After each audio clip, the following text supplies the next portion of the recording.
Schedules and food menus at croonersloungemn.com. Portions of the following program may be pre-recorded. AM 950, the progressive voice of Minnesota, the Matt McNeil Show for your Monday. Good to be with you today, Matt. Patrick here. We of course have got it. We're hoping for our football update from Broadcorp. Of course, that is. He should be happy. They beat the Bears. We'll talk to him coming up in the 4 o'clock hour. Dr. Joe, who has been sick. We wanted to get Dr. Joe on 2 weeks ago. He has been dealing with a little bit of illness. He's feeling better, though. He is going to join us today at 3:30. Patrick, how are you, my friend?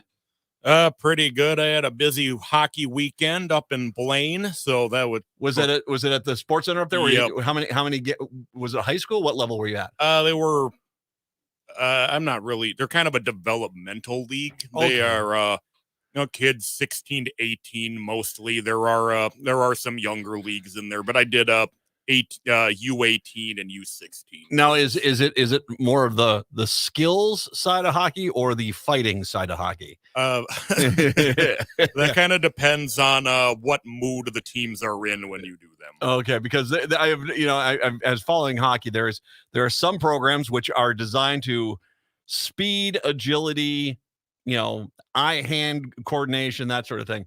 There are other ones, mostly Canadian leagues. Let's be honest about it, mostly Canadian leagues, which are designed to basically teach you how to beat the living daylights out of someone on the ice. And hey, potato.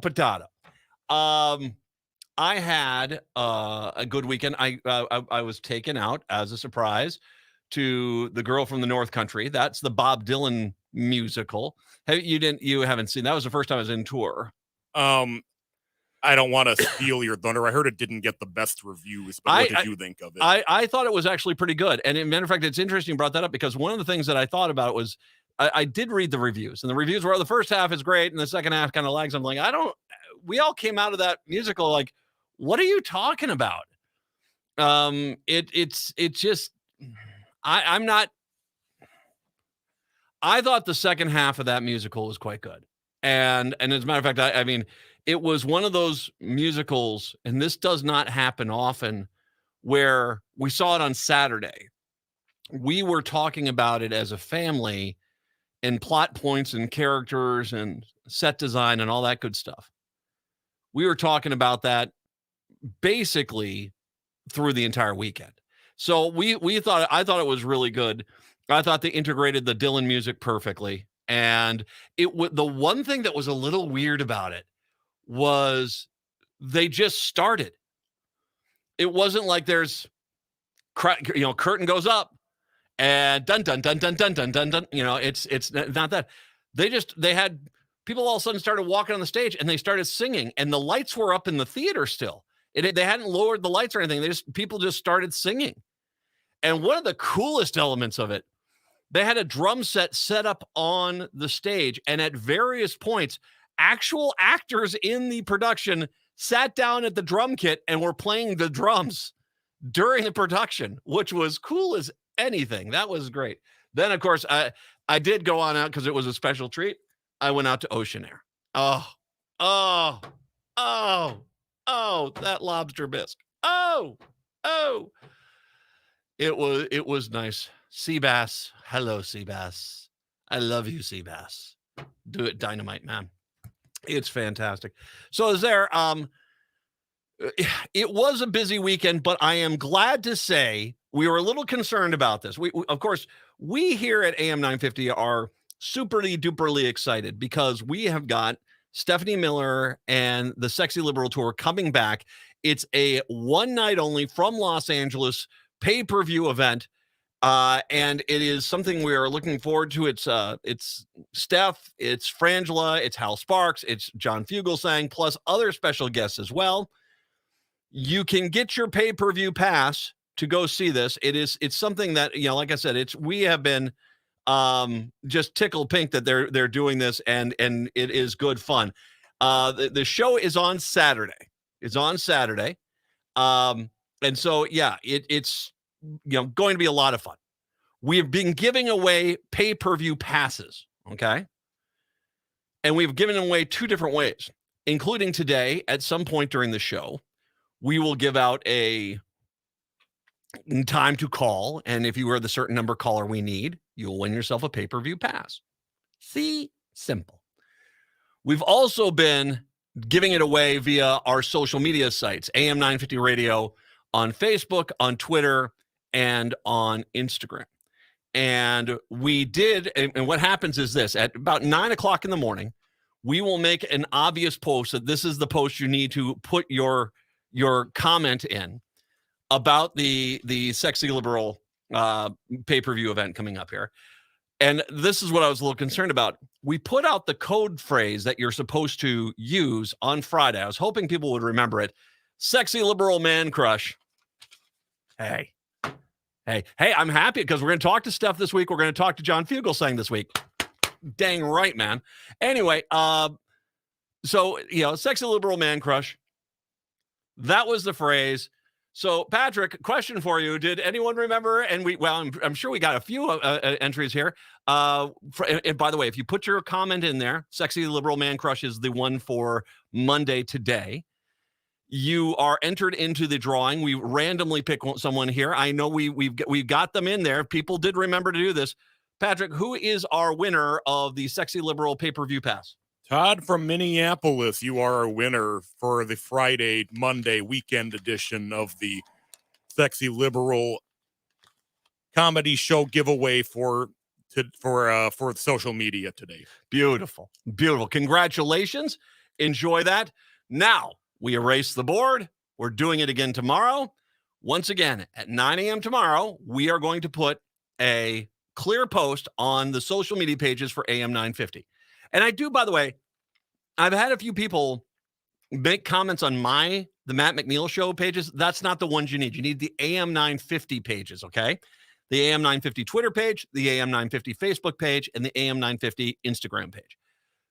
The post will be made tomorrow morning about 9 a.m. In the comment section before 2 p.m., you need to put in the phrase, Steph is awesome. Dang right she is. Steph is awesome is the phrase that you need to put into tomorrow's social media post between 9 a.m. and 2 p.m. If you do, you'll be entered in for the drawing, and you might win yourself a pay-per-view pass. Steph is awesome. I'll remind you of that once again a little bit later on. All right? And reminder, listen to the show today. At some point, we'll call for a certain number caller. You're the number caller. You'll win yourself a pay-per-view pass to see Stephanie Miller's Sexy Liberal show coming up here on Saturday, 952-946-6205, 952-946-6205. So I want to start off with something that is, I knew I was going to get exactly what I got when I made this post on social media. And you can still see this post up on social media. The post is is about leaves. And it was on Friday that I went out there and I said, wait a second here. When didn't we used to rake leaves? I was looking out in my backyard and I took a picture of it actually. And I posted the picture on social media. This was on Saturday. But on Friday, I looked at my wife and I looking at our backyard, and our backyard is basically leaf free. A few leaves, not much. And I looked at my wife and I said, wait a second here. We've always had to rake in early to before mid-October. We've always had to rake once, and that's about a third of our leaves. Then the bulk of the leaves come down and basically by the end of the month. And I said, haven't we usually raked up a pile of leaves by this point? And she wasn't sure. So I went back up on iPhotos on my computer, and I went back to in time, and I posted a picture from October 8th of 2011. And it's a picture of my 3 kids jumping into a fairly substantial size leaf pile that we had just raked up, which is something that consistently, at least up until I think 2020, I mean, my kids don't jump into leaf piles anymore. And that was kind of one of the catalysts of it, was the kids were always like, wanted to do the the Charlie Brown charge, jump into the leaf pile sort of thing. They wanted to do that. And so we'd always get out there, and we had to do leaves anyway. So we'd rake up a big pile of leaves, and the kids would go jump in them, and then they'd jump in them a little bit later on too. I think it's one of the greatest things about Minnesota in fall is jumping in a leaf pile. There is something about rejuvenating your sanity that comes with something like that. That was October 8th, 2011. We are 12 years later. It's October 16th. My yard still barely has any leaves in it. So I'm past a week past when I raked those leaves up, which is clearly, once again, we are looking at the consequences of climate change. And it is happening and happening incredibly rapidly right in front of our face. And the reality is people are just choosing not to see it. So I knew there would be inevitable comments. And it didn't take long for me to get righto anti-climate change guy, Matt, what are you doing? You're just panicking. So it's a few days later. Talk about making a big pile out of nothing. I had multiple people criticize me on multiple social media accounts, implying that somehow, some way, that this was just there was no difference. Now, once again, I want to repeat these two pictures because obviously the picture from 2011, the leaves didn't just all fall out of the tree in that day into one little pile. They did not do that. The leaves had been falling. Most years, they start coming down with some force sometime around late September. I went back and looked at some other photos there. It sure looks like the leaves were starting to come down with a little more intention around September 20th. But most times it looked around September 25th or so. That's when you started seeing more and more leaves in the backyard, at least in my backyard. So that's leaves coming down substantially, an immeasurable amount. September 25th is when you started seeing it. Henceforth, a week and a half later, September 8th, here we are raking up leaves. Almost 2 weeks later. And I said September 8th, October 8th. On October 8th, you're raking up leaves. Here it is 8 days later from that. And there are no leaves in my backyard. I've been hiking the last 2 weekends to try to find some good fall color pictures for the calendar. Everything's still freaking green. Now, I will say there has been a marked change since yesterday. That yesterday and today, I have noticed a lot more oranges and reds out there. But it's October 16th. This is 3 weeks late. I want to repeat this. This is 3 weeks late. This isn't a day or two one way or the other. I had one person say, oh, trees just, Matt, I don't know what you're talking about. So the tree dropped leaves one time in September and they do it sometime in October. It's like, dude, not 3 weeks later. 3 weeks. This is a problem. There's a lot of problems. There's the minor inconvenience element of it, which is, as multiple people did also chime in on this, that if you live in certain cities, in certain municipalities, that you have free leaf pickup generally up until a certain point. And yeah, for us, I mean, we have to bag them. Some people, you can just rake them into the street, which, by the way, God bless you. Your cars can't be parked on the street. You can rake the leaves into the street. The street cleaner comes through and sucks them all up and they're all gone. You know what I'm talking about. Most cities have had to extend their leaf pickup well into November. I want to remind people, we used to be done with leaf pickup in my town in Hopkins by November 3rd or 4th. That weekend, we'd have to be out there getting the rest of the leaves up because they weren't coming back. And it wasn't like there were still tons of leaves on the trees. It started getting that way. And the city realized they couldn't just do it early, so it became then. you're going to have to do leaf pickup now till Thanksgiving. Think about that. That's nuts. That's like Southern Iowa. In Minneapolis, St. Paul, leaf pickup is going to have to be extended in most major cities until Thanksgiving. So there's a minor inconvenience. How about a major one? This is just not freaking normal. This is not normal. It is wildly abnormal. And it is just yet the latest in examples of things changing dramatically. And I last week I talked about that New York Times editorial that came on out that basically said this is really weird. We are seeing a year that is so wildly out of tune with even the last 10 years of warmed planet. This year is off the charts in record territory that no one quite knows what's going on. It is somewhat terrifying to see this, to see just in real time in 12 years, a 3-week difference in leaf pickup in just our yards. 3 weeks.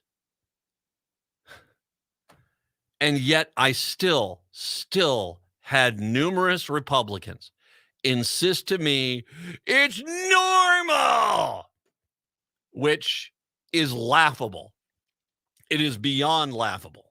Go take a look at the pictures of yourself. They're up on the Facebook page and on the Twitter page and the Blue Sky page and the Threads page and the Mastodon page. And sweet Jesus, I can't stand social media. I post it everywhere. Off you go. 952-946-6205, 952-946-6205.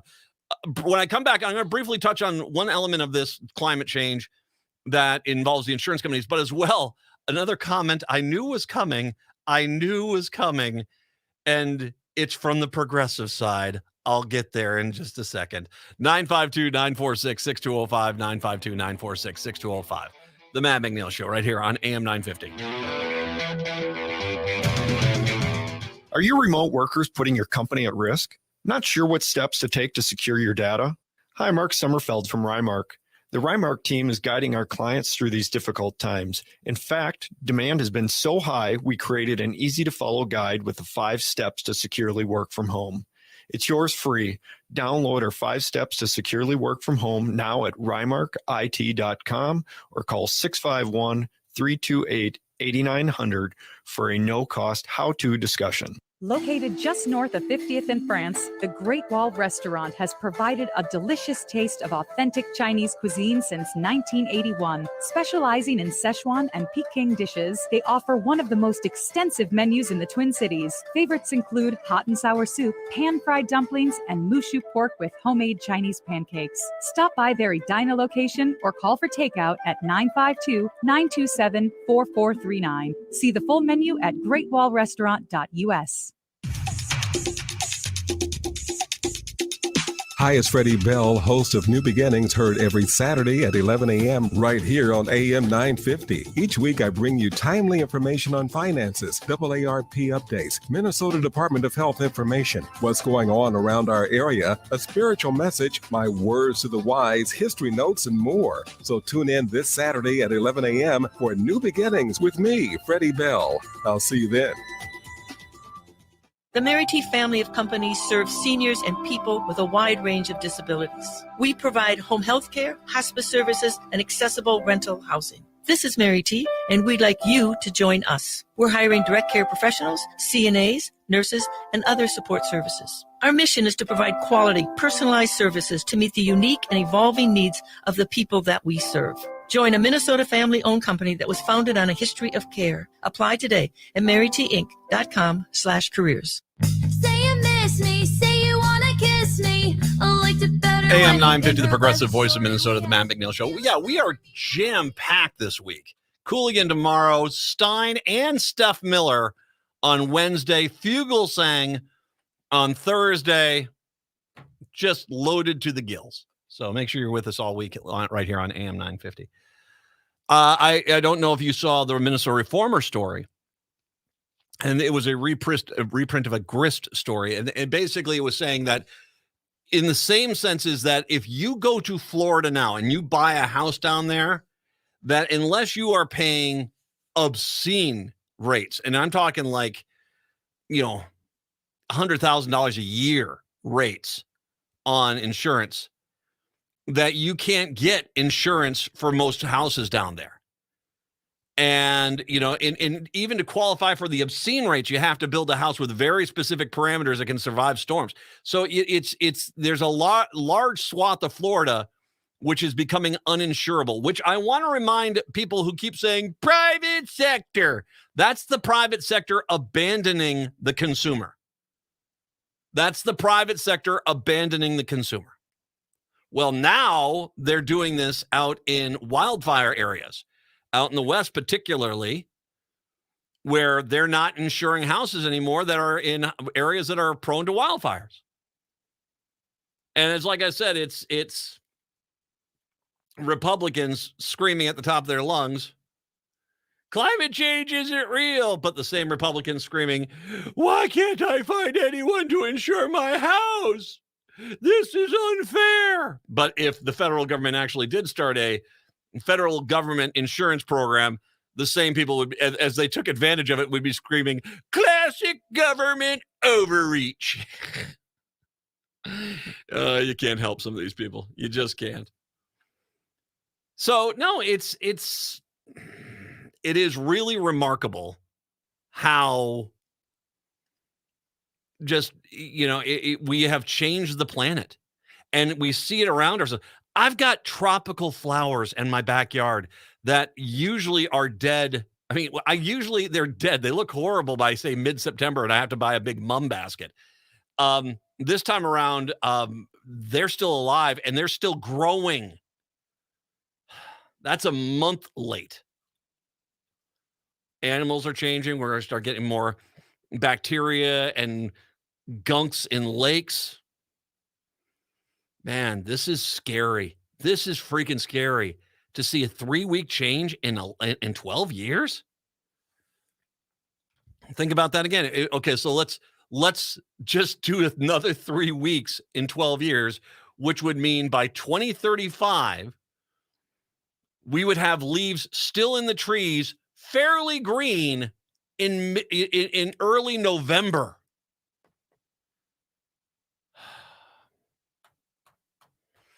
How stupid can we be as a society? By the way, now this person that made this post, I think made it a little tongue-in-cheek. But I also say they made the post. This comes from the progressive side of things. And as I posted the picture from 2011, where my kids were jumping into a leaf pile, I did have the standard, Matt, what are you doing? Do you know how many bugs and worms need those leaves to live? Well, first of all, I got bad news about the bugs and worms from 2011. I don't think they're still around. I think they're pretty much all gone. I try my best to be fairly, efficient sort of thing. I've got hybrid cars. I just put in a brand new super duper, energy efficient water heater. I try to do these things because, I believe in making change. I don't live in like Nisswa or Park Rapids out in the country where I could probably leave all the leaves on the ground and no one would even notice. But I don't. I live in Hopkins, and in Hopkins there is actually rules about cleaning up your yard. You have to kind of do that. That being said, no. This is kind of where the left gets a little derailed here, where it's like, I remember when I had to deal with a snapping turtle that was actually invaded our beach at our cabin, and it was actually a threat to my young daughter at that time. Could have easily pulled her under. It was a huge snapping turtle. And I had to get my neighbor to kind of, help us out here, take care of business. And the people who were, how dare you, Matt? You had an opportunity. You could have set up a viewing blind and watched nature's majesty. Yeah, okay. I'm there to have fun at my cabin, not do Mutual of Omaha there, Marlon. And so no, I'm good with using my beach and dock and not turning over the residence to a snapping turtle. It's just kind of who I am. Doesn't mean I'm going out of my way. I don't hunt anymore, and all the fishing I do is catch and release. But it is not something that I am looking to go on out there and, let's mount it on the wall. Thumbs up. No, it is no, you don't. Hey, kids, we're not going to swim and do boating and tubing. You know what we're going to do this time? What we're going to do, we're going to just basically sit around and watch a turtle for 2 weeks. Isn't that going to be great? No, they already were plotting my downfall if I would have suggested that. I get it. There are ways to live. I love nature areas. I'm up in them all the time. I think that they're fantastic. Fantastic. Up in there. All in there, baby. I'm up all in those nature areas. But I am not about to turn my yard into an ant farm because majesty and splendor of the worm mating process. No, I'm good. I'll go with grass, which means I'm going to rake. Just the way I am. I know I'm out there. I'm a weirdo, one of those weird guys that likes a yard with his house. Yeah. Yeah. 952-946-6205. I love you, dear. I do love you, dear. That gave you that comment, but okay, enough. And I know the fact that I brought this up means I'm going to get a lot of pushback from this. I'm ready for it. 952-946-6205. 952-946-6205. Take a break. Dr. Joe joins us. We'll get a COVID update from him. It is the Matt McNeil Show right here on AM 950. When a drunk driver hit my car, the structural integrity and safety features of my Toyota Sienna saved my life. I will always own one.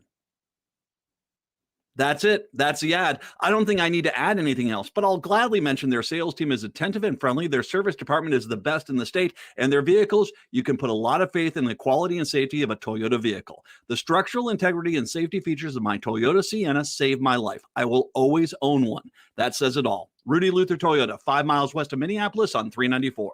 Hey, it's Patrick for Zero Res. Is your home ready for the holidays? Be honest, how does your carpet look and smell right now? Okay, maybe you have a carpet disaster on your hands, but that's why you should call my cleaning heroes at Zero Res. Some people hire a deal of the day carpet cleaner to save a little money, but trust shouldn't come that easily. Don't DIY it. Call Zero Res because you know it's safe and effective.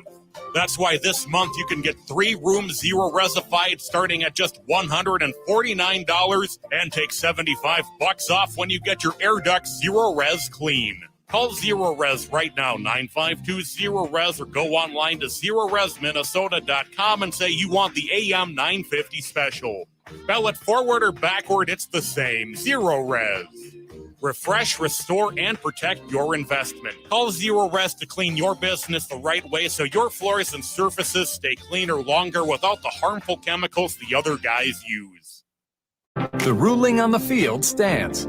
You can register as an organ donor regardless of your age or health. Even people with conditions like diabetes, high blood pressure, hepatitis, or cancer can donate. And age is not a factor.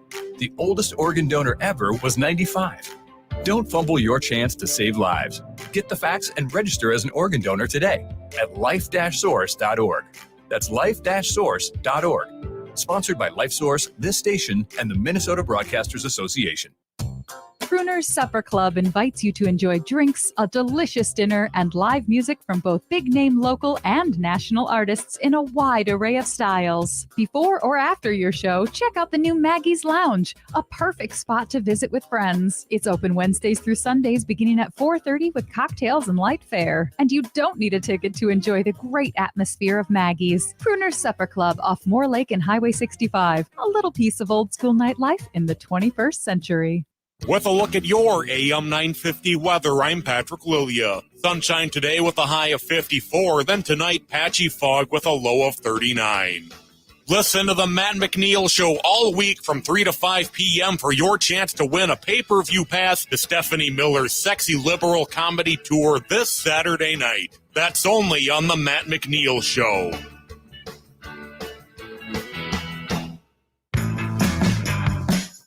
Wow.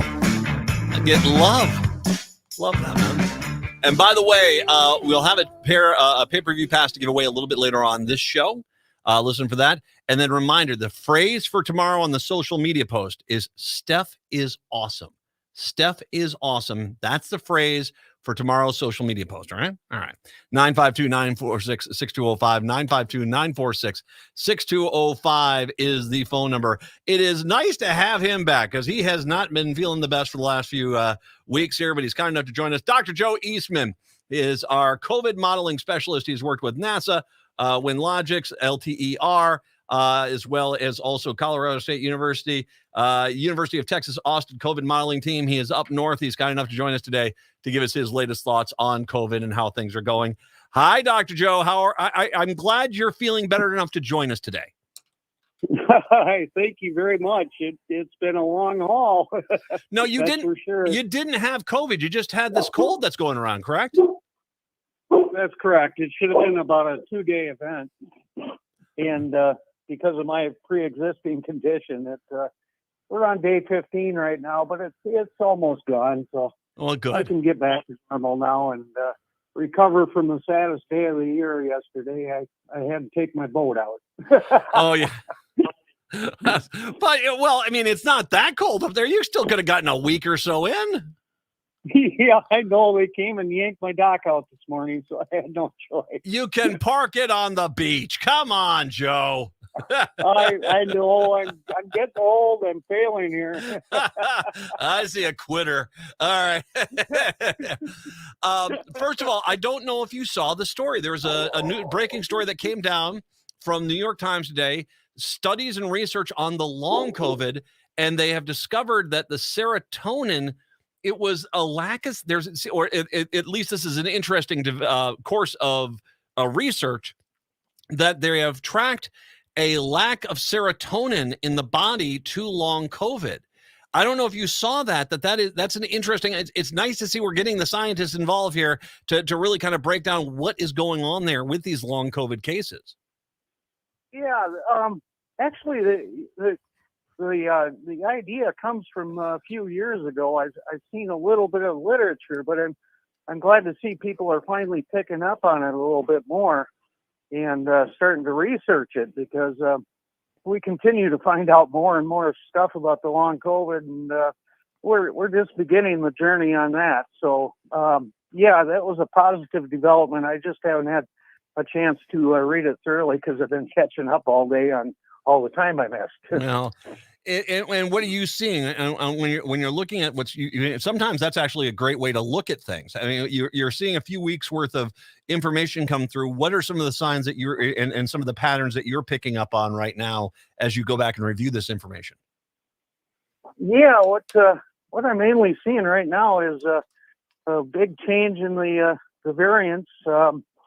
One of the ones that I tagged as kind of a leader was FL151, and I see that's waning. In the scary one, which has the highest growth advantage of anything I've seen yet, is the HK1 or HB1 virus variant, and that's really picking up steam. It's in second place now in terms of the race for the lead variant, still behind the EG5.1, but there's another one to keep your eye on, and it's called HK3, and both of these their immune escape and their bonding efficiency to the ACE2 protein is just incredible, and that means they're going to linger in your body a long time. So, and that's great. Where are these variants? Are we talking about here in the U.S. is where these variants are now emerging now, or are they worldwide? That's right. They're basically worldwide, but they're starting to pick up steam, especially in the Northeast United States. If you look at what's going on in Boston and some of the New England states, they're getting another surge right now. The other thing to kind of look at is the respiratory viruses and the flu are starting. We're basically repeating last year right now, and that cycle's just starting to go right at the moment. And we're seeing a lot of hospitalizations for kids under 6 and the older adults like myself. They're over 60. So we're in for another one of those 3-month periods that is not going to be real pleasant. And I noticed on my trip to the oncologist last week, they were telling me they were actually short-staffed on the other floors because everybody was getting COVID around there. Wow. So, but I think that's starting to wane a little bit in Minnesota. But as the respiratory picks up and dominates for a while, then COVID's going to sit there and new variants will come along and we'll repeat the cycle. It's unfortunate. We need to mitigate this a little better than we're doing right now. 2 weeks ago, I got my COVID shot and my flu shot together about a week and a half ago. And I was talking to the pharmacist, the I think nurse practitioner that was giving in the shots at that pharmacy. And she very, very straightforward said, okay, no, I think that this is what you're going to see from here on out is it might be for the time being 2 shots a year, but we're going to get the COVID into almost kind of a flu-like model of prevention where there'll be the COVID shot and a flu shot, and you'll be able to have them both at the same time. And that's going to just kind of be the standard course there. Obviously there's variants, and obviously with the flu shot, you can have variants of the flu, or how the variant that flu shot is directly addressing somehow breaks through with an individual. I mean, that does happen. But I mean, is that scenario as you're going to see it now? Is that seem to be where the pharmaceutical industry and the medical industry seem to be focusing on? Is just kind of getting this down to a once or twice a year vaccine for COVID that is updated with any of the variants that come forward? Well, I hate to say it, but it's wishful thinking, in my opinion. Right now, influenza A, by the way, is the dominant one right now. But they just allocated another $500 million for the next generation of vaccines. But this thing is going through an evolutionary stage at a rapid pace that, frankly, we haven't seen before. So that's the frightening thing about it right now. And, the whole idea of comparing it to flu is kind of backwards, because the problem is you do get some long-term symptoms from flu occasionally, but the way COVID's evolving, it's slowly eating away at our immune systems. And until we stop it, I mean, I've seen heads of state refer to it as COVID now. It's getting that serious in terms of what it's doing to our immune system and how it's genetically engineering our cells. So I can't see that scenario in the near-term future. I'll put it that way. Well, that's something down the road. You can use as much science as you need. I want you to explain something you just sort of said. Is like the evolutionary process of the COVID virus is like nothing we have seen before. Kind of can you elaborate more on that and kind of give us what that exactly means? Yeah. If you look at it, in fact, I put a pretty good explanatory post in my newsletter today. If you look at what I was looking at, like, say, back in May, we had a chart of all the variants and their lineages and how they go. And the thing was fairly painless to look at it. I mean, it wasn't cluttered, or there wasn't anything, jump out at you in terms of complexity. And then I looked at the newest chart last night, and I went, "Holy buckets! What has happened here?" It looks like somebody just took a bunch of letters and numbers and threw them at the wall and saw them stick.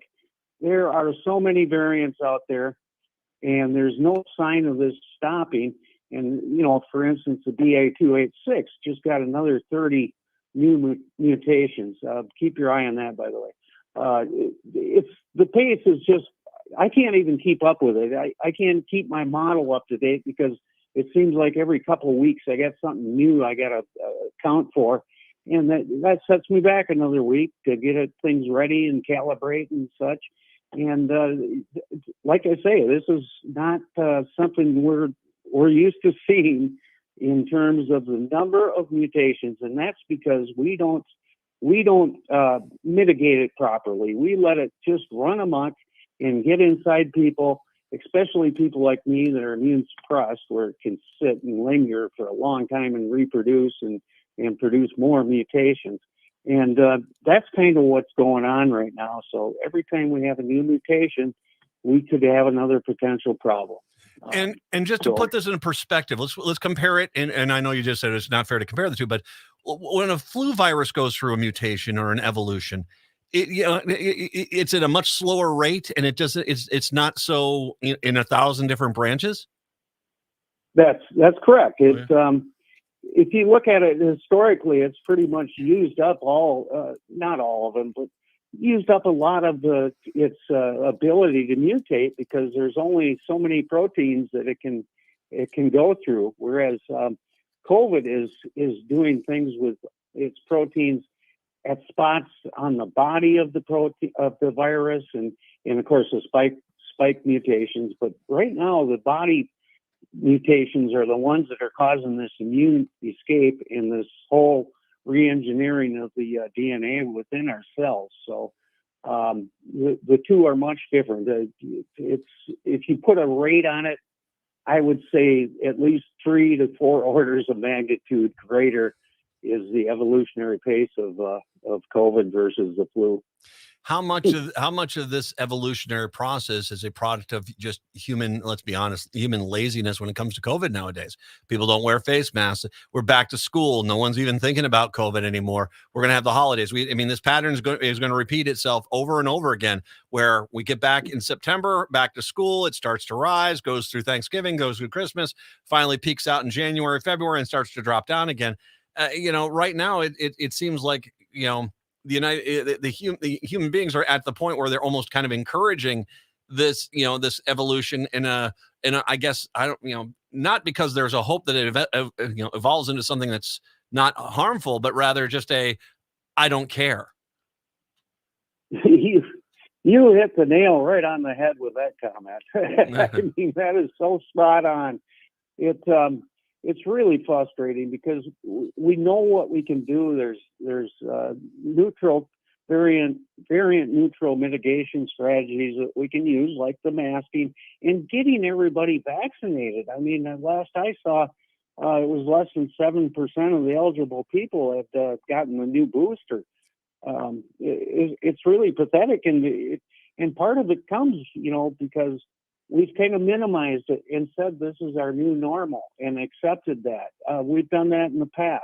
If you look at the pandemic in 1918, and then they started finding things out like 20, 30 years later, that long-term consequences of that, because we didn't have the technology then to really mitigate it properly.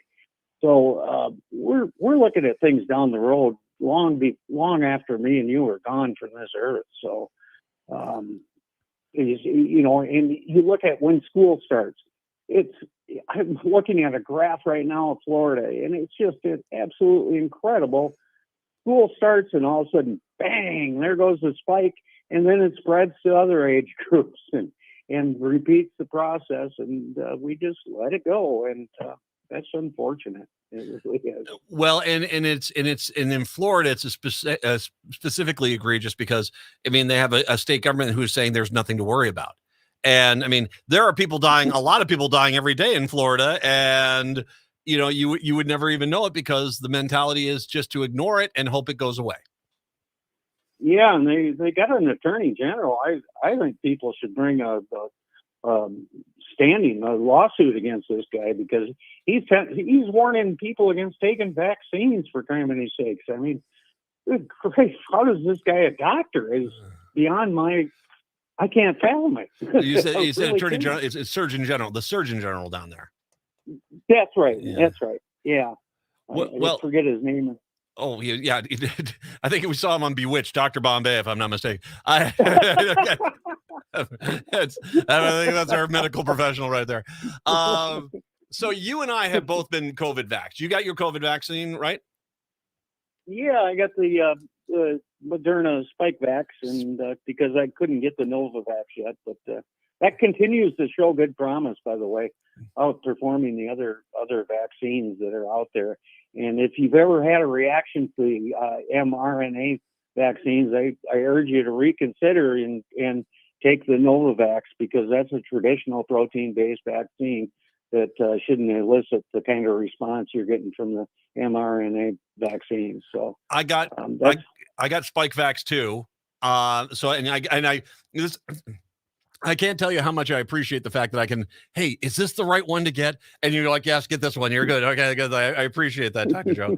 I was going to mention they got another one, that new technology that looks really promising, and that's a nasal vaccine that they're working on right now. And if you think about it, doesn't that make sense? Your nasal and throat and those passages are the first line of defense. So why not prevent it from even getting to the lungs if you can? That actually is a really good idea. I will say this: it does sound like you and I had been both shocked. The VA was actually, was behind, it seemed, in getting the COVID vaccines out there. They now actually do have scheduled times you can get in there. I don't think it's the Novavax, though. I think it is. I think it's the Spikevax that they've got. But the good news is with the veterans at the VA, we're now starting to get them involved in the vaccine process as well.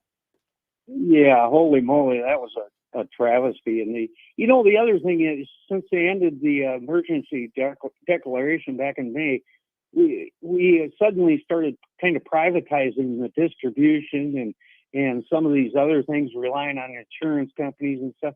And you see people getting on the same insurance I am, but they're in a different state. They're getting charged $150 for a jab of the vaccine. I mean, this is outrageous, and it all stems back to ending the emergency declaration back in May. That was a big mistake. And Republican states allowing crap insurance get in there, for goodness sakes. I mean, thank God I'm in Minnesota. Yeah. Oh, unbelievable. Last thing here, because I did not have you on since this was announced. It was announced a few weeks ago. Minnesota had hit 15,000 dead in COVID. I think that we would all pre-2020, if anyone said 15,000 people in the state of Minnesota are going to die from something, we would have done anything in our power. Unfortunately, the vast majority of people just probably didn't even realize 15,000 people had died and just shrugged their shoulders because, God forbid, anything get in the way of their buffalo chicken wings and watching a sporting event at a bar. And I would like your thoughts, because, I mean, that is a pretty, considering this is just the state of Minnesota, it's 15,000.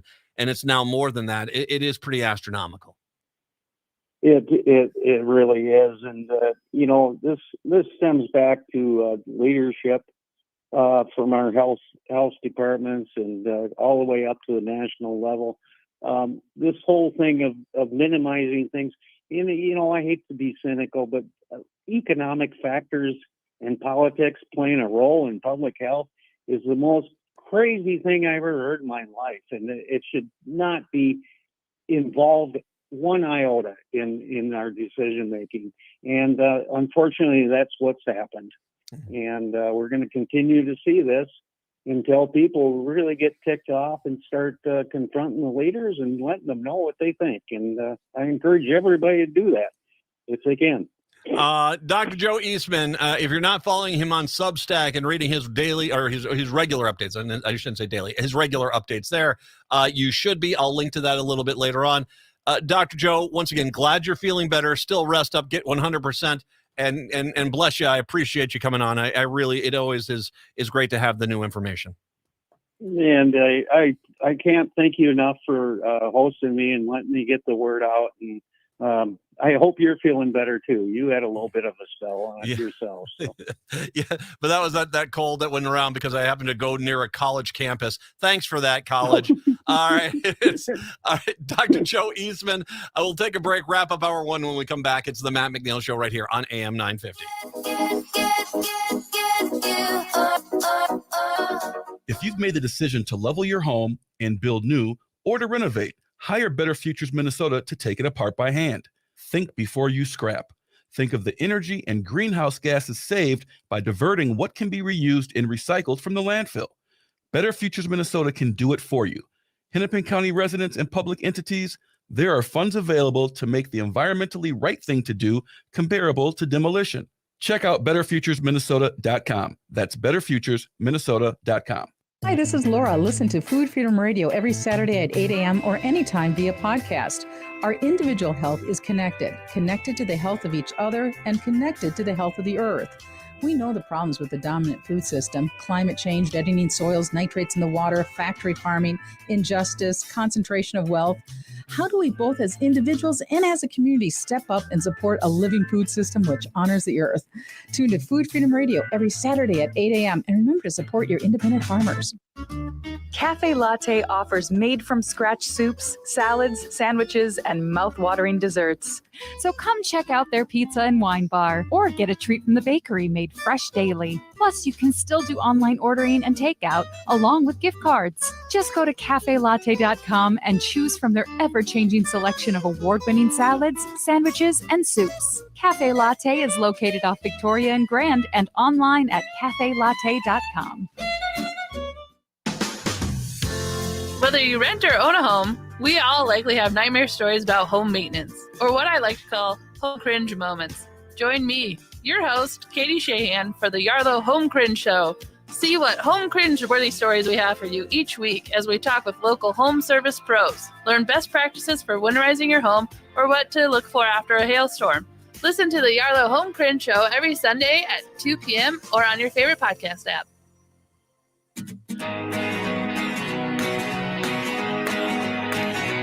AM 950, the progressive voice of Minnesota, the Matt McNeil Show. Good to have Dr. Joe back, and good that he's feeling better. And sorry about the boat, sir. Also should remind you, Michael Broadcorp comes in to talk Vikings football. Our political guy, he does enjoy being the Vikings guy. We'll talk to him about the win in Chicago yesterday, coming up here in the 4 o'clock hour. Plus your chance to win tickets to the Stephanie Miller pay-per-view. All right, I shouldn't say tickets. It's a pay-per-view pass. That's what it is. So, it really is remarkable how politicized medicine has gotten. And it's interesting because there was a story that came out on Friday. Healthcare workers at Allina Health System voted to unionize Friday on what is described as now the largest private sector union in the country. The union, represented by Doctors Council SEIU Local 10MD, includes about 550 physicians, nurse practitioners, and physician assistants who work at Allina Clinics. The company is based in Minneapolis, but has clinics all across Minnesota, Wisconsin. So this is people, and we want to make sure I put this out there. Things have gotten so bad for most people in this country that even doctors and nurses are frantically having to unionize. Nurses have been unionized, but the doctors are now unionizing because they are being treated poorly. God bless you. All my best there. I hope you guys get everything you deserve because you guys are all angels. And I've said that before and I'll say that again. But it's interesting because I already had Republicans say, you can take your liberal union doctors and get out of our town. And I can't wait for that same Republican in, I don't know, 3 or 4 years. Why is there no doctors in our town? I don't know. We're friendly people. You guys can't even help yourselves anymore. That's what your problem is. But the reality is I stand by the doctors and nurses because, you guys saved a lot of lives in the last few years. Hour 2, that's up next. Hi, this is Frank Brown, owner of Minuteman Press Uptown, Minnesota's only minority-owned union printing company. And I have big news. We've moved. Our new building in North Minneapolis is much larger with state-of-the-art equipment. That means we can get your projects done faster. We're on Washington Avenue North off I-94 at the Dowling exit, which allows for quick pickup and drop-off with plenty of free parking. And yes, we still print everything. I moved to MP Uptown because as a Black business owner, I want to be in North Minneapolis and help provide jobs. At MP Uptown, we pay above living wages, hire people who have made mistakes in the past, and believe in social justice. We have over 175 Google reviews with a 5-star rating. Let us handle your next print project because when you support our business, you support the community. Call 612-870-0777 or visit mpuptown.com. That's mpuptown.com. We print everything. It's Brad Friedman, your friendly investigative blogger, journalist, and host of the Bradcast on AM 950, KTNF, St. Louis Park, Minneapolis, St. Paul, the progressive voice of Minnesota. AP News. I'm Ed Donahue. Former UK diplomat Richard Makepeace says people are struggling to survive in the Gaza Strip. There needs to be a restoration of water. There needs to be a restoration of power. The power station needs to be allowed to import the diesel it needs, and hospitals need to be able to import the diesel they need, and also ordinary families who need to be able to cook for their children. Supplies have been cut off. Israel is preparing to launch a ground attack in Gaza. President Biden canceled a trip today to Colorado to focus on Israel. He may travel to the Middle East later this week. British Prime Minister Rishi Sunak is taking a stand. We mourn the loss of every innocent life, civilians of every faith, every nationality who have been killed.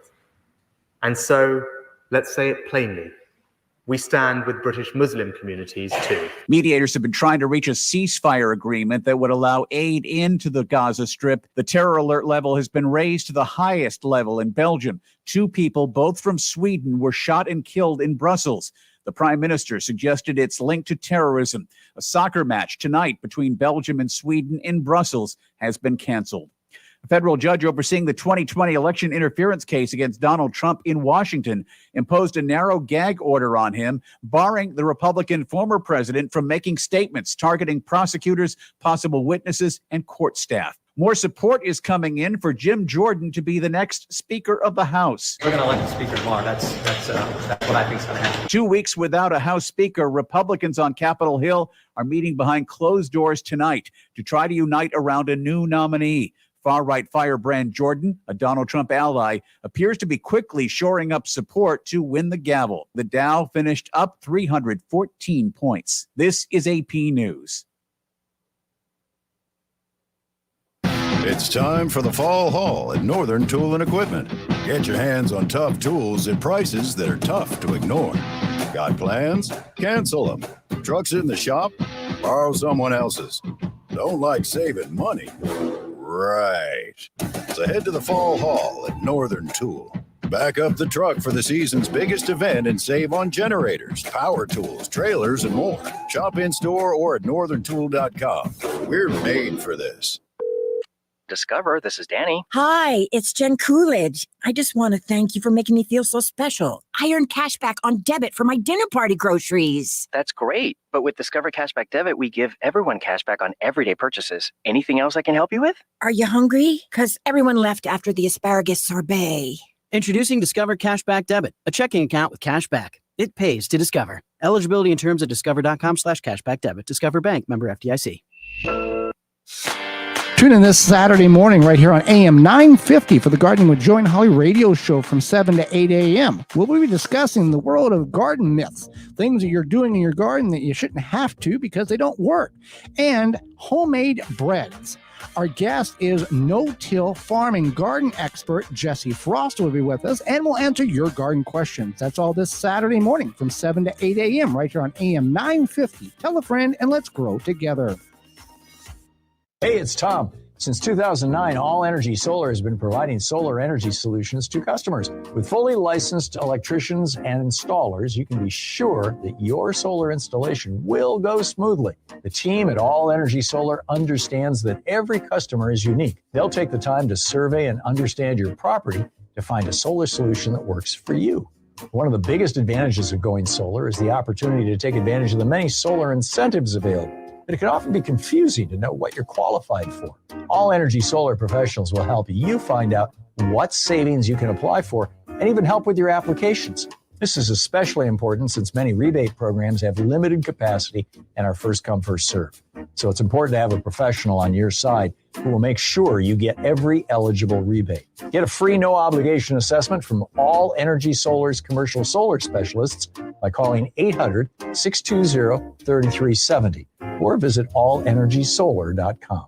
With a look at your AM 950 weather, I'm Patrick Lilia. Sunshine today with a high of 54, then tonight patchy fog with a low of 39. The nights are getting colder, but the music is still the hottest at Crooner's Supper Club in Fridley. Crooner's is located just north of I-694 off Highway 65 and Moore Lake Drive. View their upcoming music schedules and food menus at croonersloungemn.com. Portions of the following program may be pre-recorded. Hour number 2 of the show here on your Monday. Good to be with you, Matt and Patrick here today. 952-946-6205. 952-946-6205. And a reminder, as always, all these interviews, we spotlight them. Dr. Joe, Michael Broadcorp a little bit later on. They'll be spotlighted. You can listen to them at your pleasure. At any place you can stream us. Hey, it's modern radio. We're everywhere now. We are absolutely everywhere. You can actually say that under your smart device at home, and they play me. It's nutsoid, man. Man, is it like the second coming of Freddy Krueger? Play the Matt McNeil show. Yeah, I can't. I'm currently in an eternal struggle with my Alexa, where it basically is, no, you're not listening to me. Although for a while there, that thing was saying some real sweet things to me. It was making my wife real jealous. Why, thank you, Matthew. What a great question. See? I have my ways. It's called the Matt Appeal. All right. 952-946-6205. 952-946-6205. I was just going for a damn hike. You see, a Bigfoot was sighted in Colorado. Another Bigfoot. I did not see this story. Apparently, guys on a train, some Bigfoot, I guess, got surprised by the train. Oh God. Oh, no. You're not supposed to see me. I got to get balking on sometime. I'll get balking on this weekend. I'll get balking on Friday. I'm going to get balking on this Friday. We're going to talk about the Bigfoot in Colorado because it's interesting. These people are on a train and there was a Bigfoot. Now, I would say it is a prime opportunity for someone to go to there, buy the train tracks in a Bigfoot costume, knowing the train's going to come on by, and, oh, look at me, Bigfoot. But at the same time, there is a little bit of, Bigfootiness to the image. It's a big fella.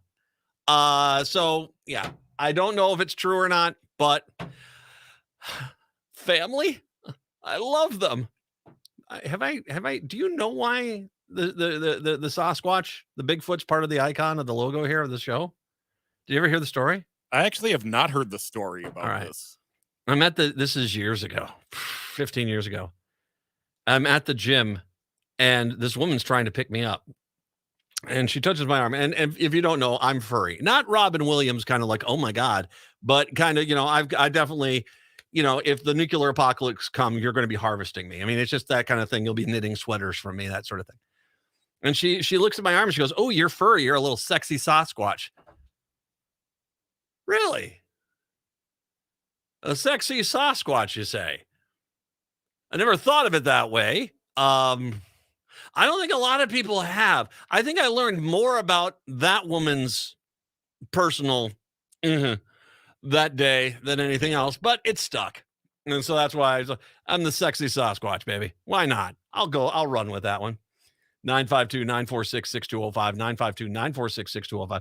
952-946-6205. A lot to get to coming up here with Broadcorp and things there, but I got to get to the stories that broke basically last week on Friday.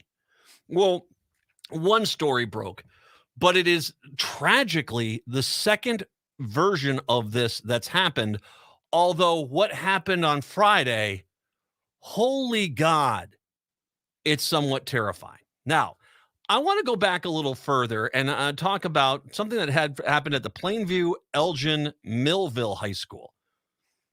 Residents of Plainview are on edge as law enforcement investigates two incidents that occurred in the week leading up to the homecoming. The first incident involves what Plainview Police Chief Jason Tim described as an alleged assault involving one victim and several perpetrators. The second allegedly involves a minor being shot at by fellow students with paintballs while driving, causing an estimated $1,200 damage to his truck. Both incidents involve Plainview Elgin Millville High School students, though the two events don't appear to be related. They do contribute to a picture of chaotic and unruly week among some students in advance of homecoming, where school officials abruptly canceled some homecoming-related events. A letter sent to the parents on Wednesday from Darren Strosahl, the school district superintendent, revealed the alleged assault prompted school officials to bring in an outside investigator to look at the matter further after initial review found students only had violated the district's code of conduct. Well, if they're violently attacking someone, they're breaking other laws too. That's called assault. Stop with your freaking Archie comics kind of definition of it's the bully behind the school. It's assault. It's physical assault. That's what it is. I get it. Hey, I don't know who's involved. It could be a star player on the football team. But stop looking at, well, we got to get to 8 wins, and say to yourself, why is that guy getting a platform courtesy of the school when they are violently assaulting other people? But that's the case. The first incident surfaced this week in the form of a short video. Tim said it shows a student who's allegedly been tied up, assaulted, and possibly left alone for some time. That would seem to be a crime. That would seem to be a crime to me. We received information that we don't feel is limited to a conduct issue. It's more potentially criminal level as far as an assault goes. Yeah, it is. That's called assault. Kidnapping at the very least. He said his office is interviewing witnesses and suspects and will decide in the coming days whether to refer the matter to the Wabasha County Attorney's office. I don't know, why is the Wabasha County Attorney waiting for your word? The county attorney should be looking into this themselves. What was that? A student that was tied up and kept hostage in a situation? Oh, we'll take the case. I don't know why the school gets to determine whether or not, well, he plays hockey. We can't prosecute that guy. Is that what this is? Because it kind of sounds like that's what this is. Strosahl, the superintendent, wrote the district is poised to take further action. If that doesn't scream to you that it is a star football player or hockey player or basketball player, and we're going to have some in-school detention.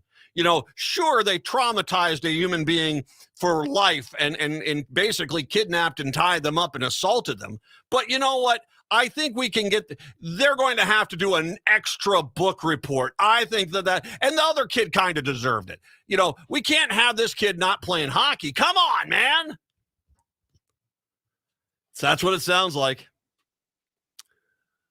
What we can share is that certain behaviors were unacceptable and we issued corrective actions, he wrote. We will continue to, they are desperately trying to keep this in that school.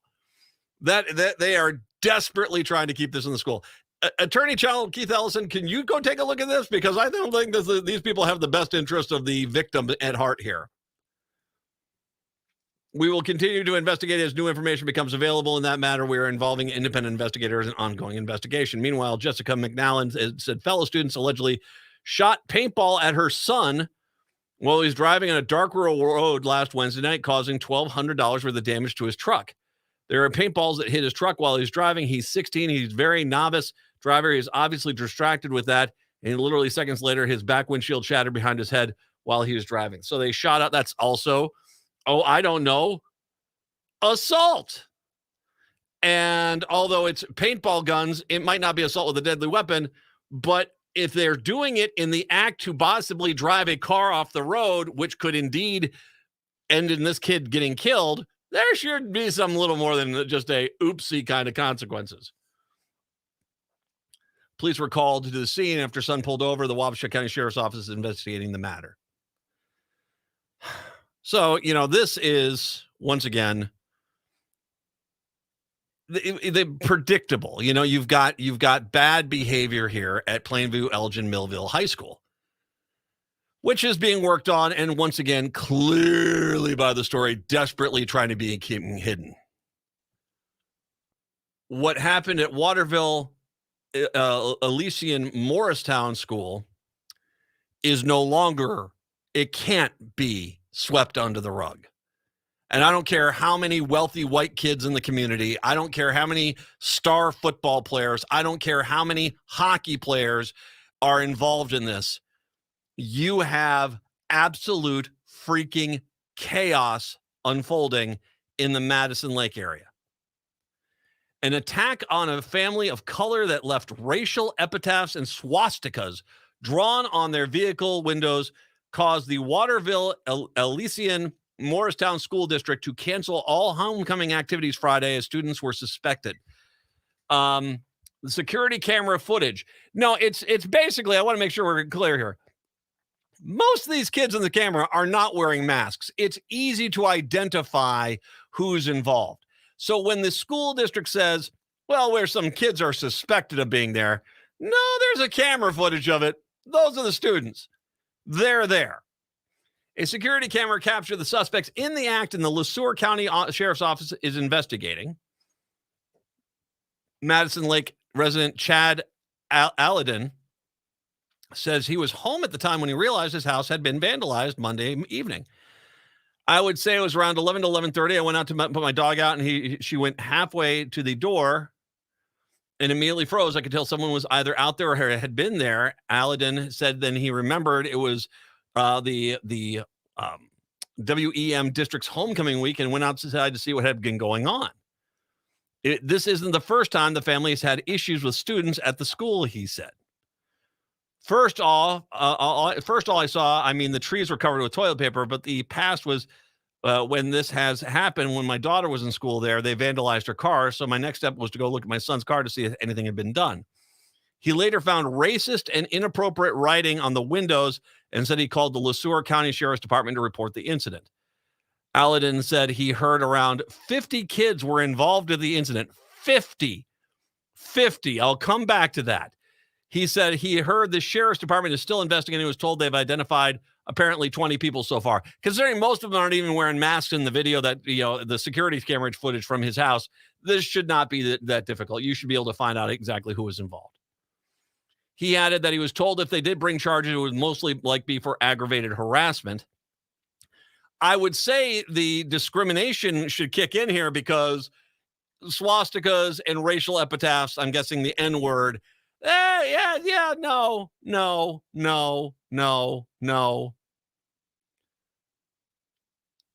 The Mankato Free Press had contacted the Sheriff's Department for comment, but not to hear back. Alladin said he's heard his family wasn't the only one targeted on Monday night last week. I was actually told by a friend of mine who was actually a school board member that there were multiple incidents involving Waterville Elysian students at other locations. One family's parents who are a lesbian couple, they were targeted as well. So just the WEM school district here, let's make sure we understand this. They targeted the black family. They targeted the gay family. These are the students.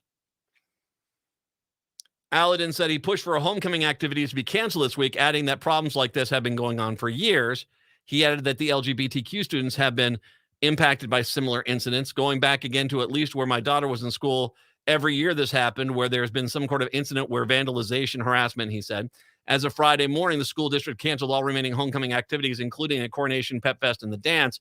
According to the statement from Superintendent John Regan, the decision came after continued incidents of vandalism Thursday evening. So apparently, Monday evening, a roving gang of the high school kids of the Nazi youth down at the WEM High heads on out, starts vandalizing black families, terrorizing gay families, and other people were attacked as well.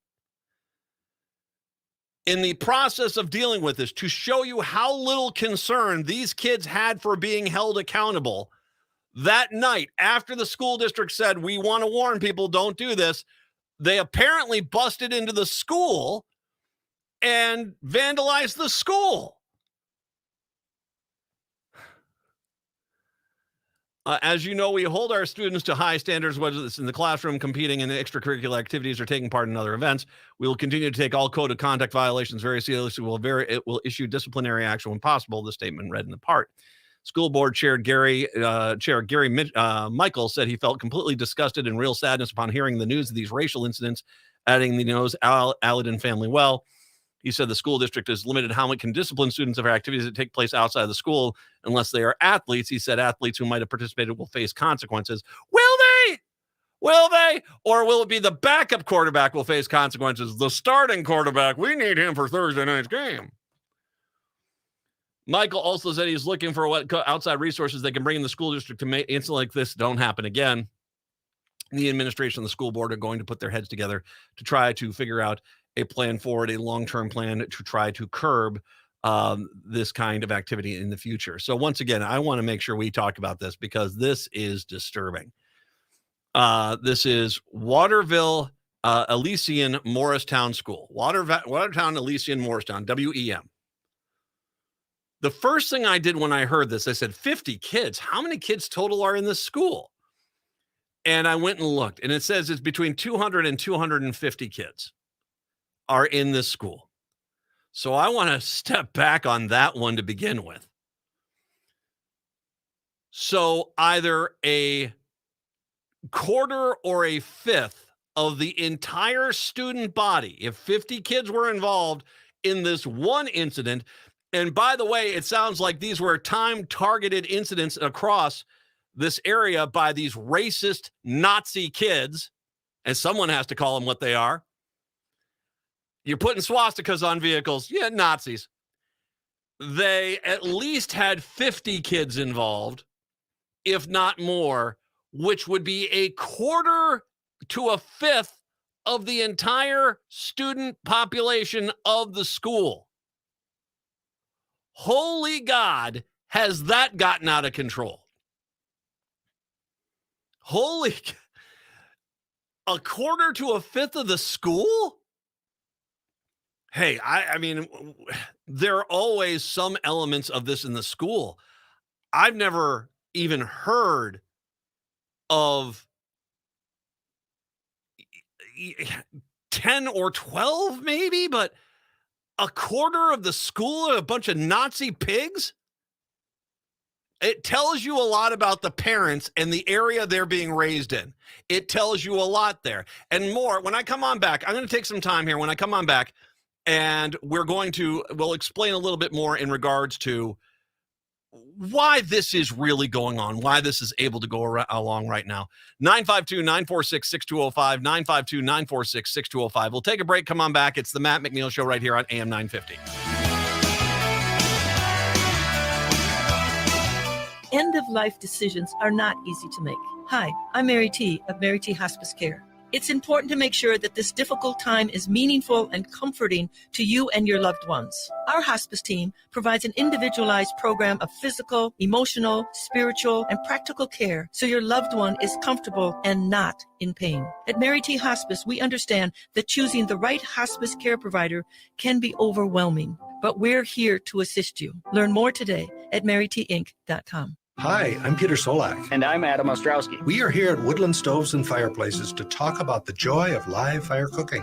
Cooking over a live fire is the oldest and most basic form of cooking. What's new is in the way fire is handled and its heat is managed. It's easier to experience and enjoy the smell and taste of food cooked over a live fire. Woodland Stoves and Fireplaces sells and installs live fire grills, fire pits, and ovens. Let us help you experience the smell, the taste, the fun of cooking with fire. Pizza was first made and is still best made in an open fire oven. The radiant and conductive heat of a live fire is unmatched for wood roasting and baking artisan breads too. Come see the many ways you can cook over a live fire. Woodland Stoves and Fireplaces has over 35 working wood and gas units on display at the corner of East Franklin and Riverside Avenue in Minneapolis.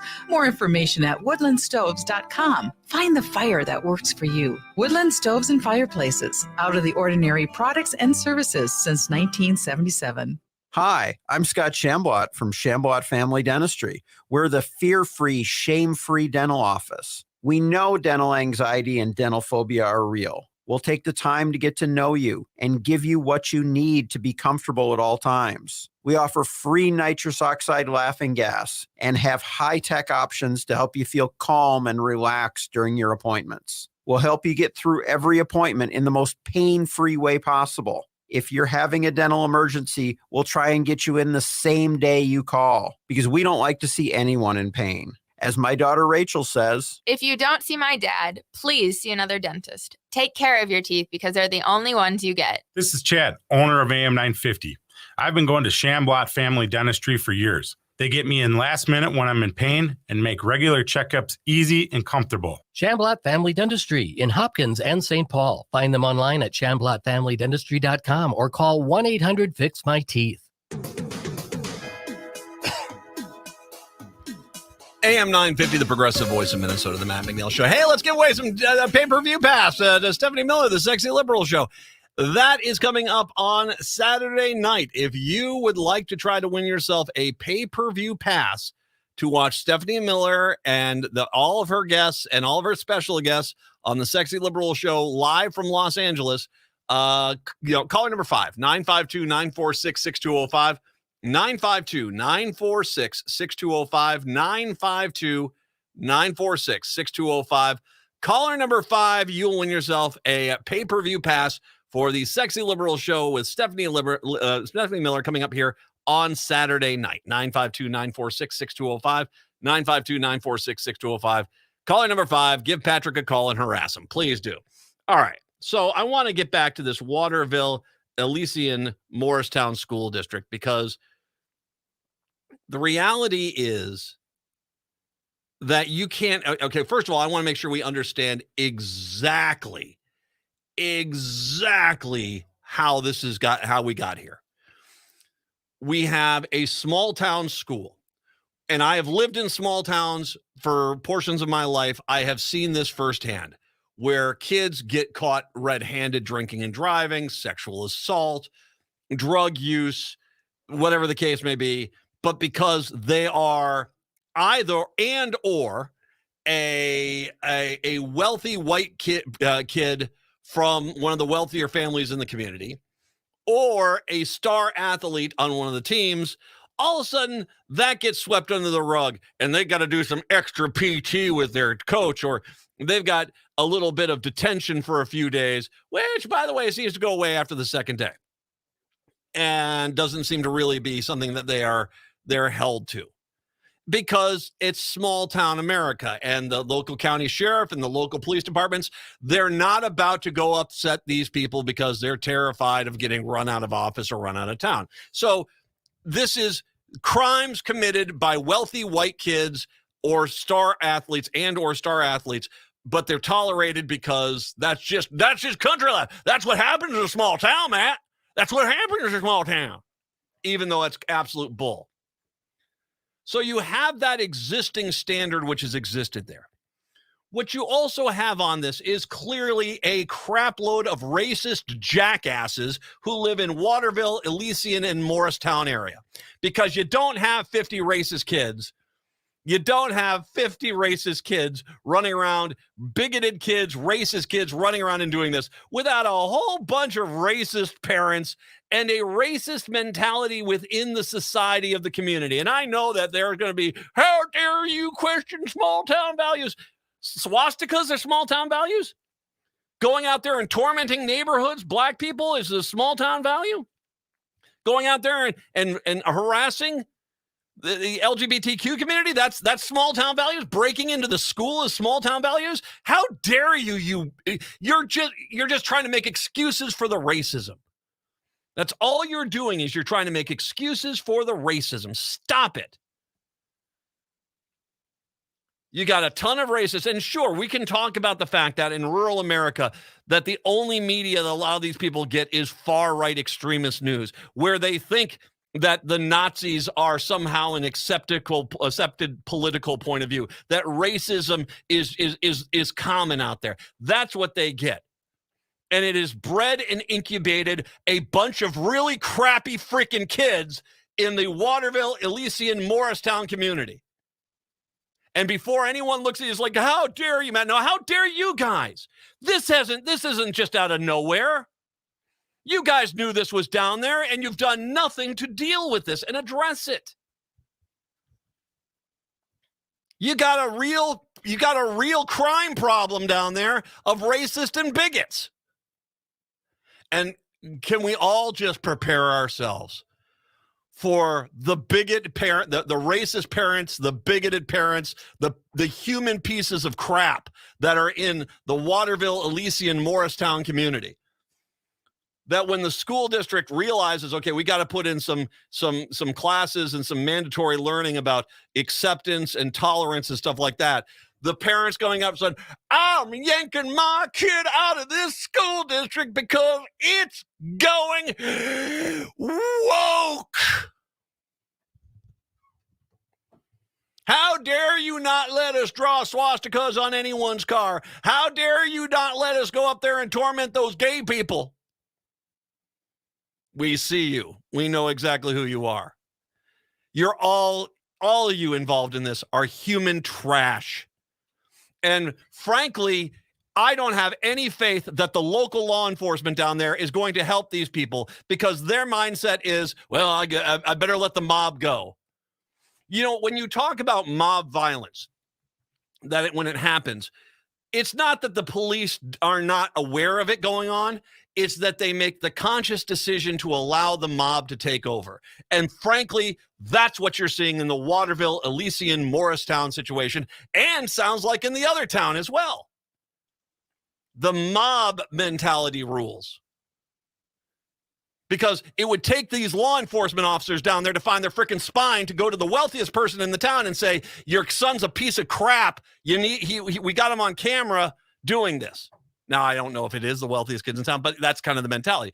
Going to a wealthy person's house and saying your son is under arrest for a hate crime. Going to the star goalie on your hockey team and saying you're off the team this year because you're a bigot. And the police and the school district don't have the guts or the spine to do what they need to do. We say this as we are in this modern world where try that in a small town. Well, these people are trying this stuff all the time, and the small town just smiles and whistles and at best just ignores it. If there isn't some consequences, you got these people on camera, vandalizing a car with racist, comments and stuff like this. If this is something that is not handled effectively by that local law enforcement, I beg and implore Attorney General Keith Ellison to go down there and start freaking dragging the wealthy white kid, the star goalie, out of their class, put them in cuffs, and make them realize you can't just go on out there and be an absolute bigot and racist. You can't just openly discriminate against people. Because someone needs to go down there and teach these kids a lesson they should have learned a long time ago. And no, that's not how to be the biggest racist you can. It's basically how to be a decent human being. You absolute scumbags. All of you. I don't care if you're 16, 17. You're absolute scumbags. And you should all be prosecuted. 952-94. As adults. 952-946-6205.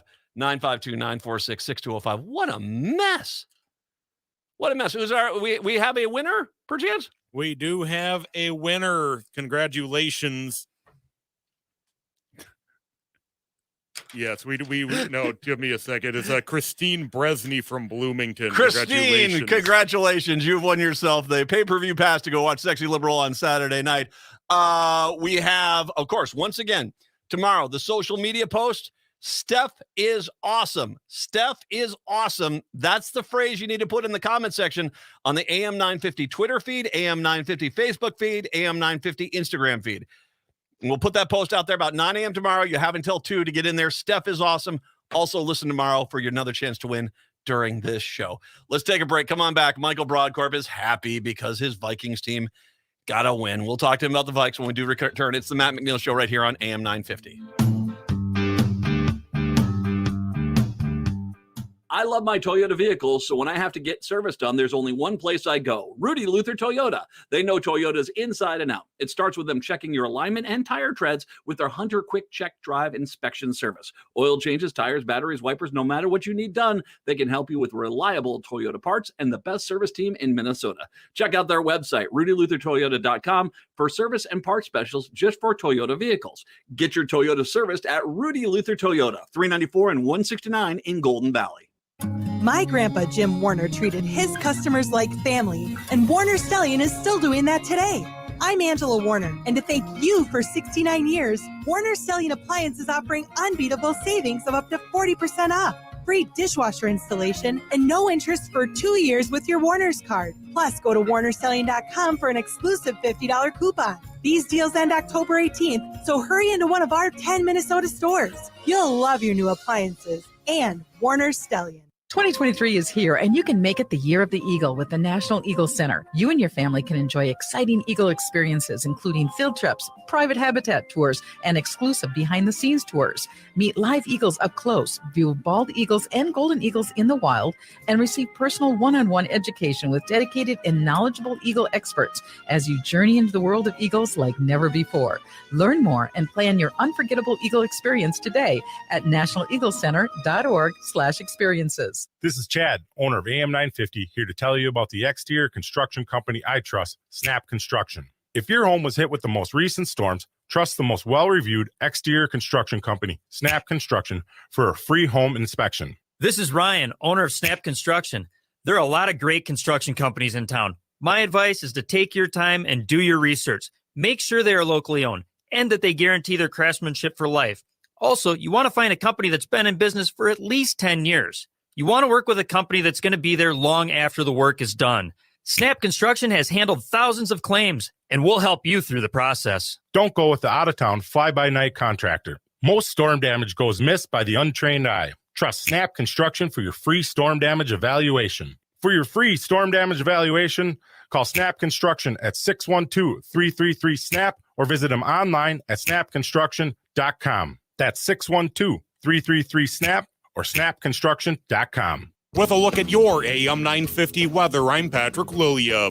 Fog tonight with a low of 39, then sunshine Tuesday with a high of 61. The nights are getting colder, but the music is still the hottest at Crooner's Supper Club in Fridley. Crooner's is located just north of I-694 off Highway 65 and Moore Lake Drive. View their upcoming music schedules and food menus at croonersloungemn.com.